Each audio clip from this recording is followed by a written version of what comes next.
अयोध्या येथे सोमवारी प्रभू श्रीराम मंदिरातील मूर्ती प्राणप्रतिष्ठा सोहळा उत्साहामध्ये संपन्न झाला।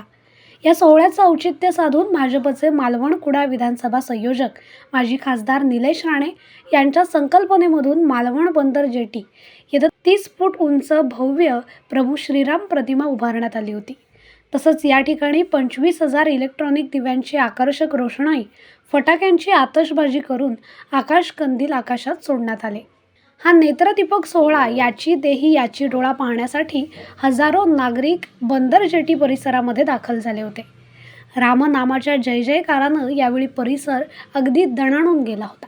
यावेळी उद्योजक दीपक परब, व्यापारी संघ अध्यक्ष उमेश नेरुरकर, भाजपचे उपाध्यक्ष अशोक सावंत, विजय केनवडेकर, बाबा परब, सुदेश आचरेकर, दीपक पाटकर, आप्पा लुडबे, पंकज सादिये, आनंद शिरवलकर, बाबा मोंडकर, पूजा करलकर, उमेश नेरुरकर, स्वप्नाली नेरुरकर, शर्वरी पाटकर, ललित चव्हाण, मंदार लुडबे, भाई मांजरेकर, अखिलेश शिंदे, राजू बिडिये, अभय कदम, पूजा करलकर यांच्यासह अन्य पदाधिकारी तसंच रामभक्त नागरिक मोठ्या संख्येने उपस्थित होते।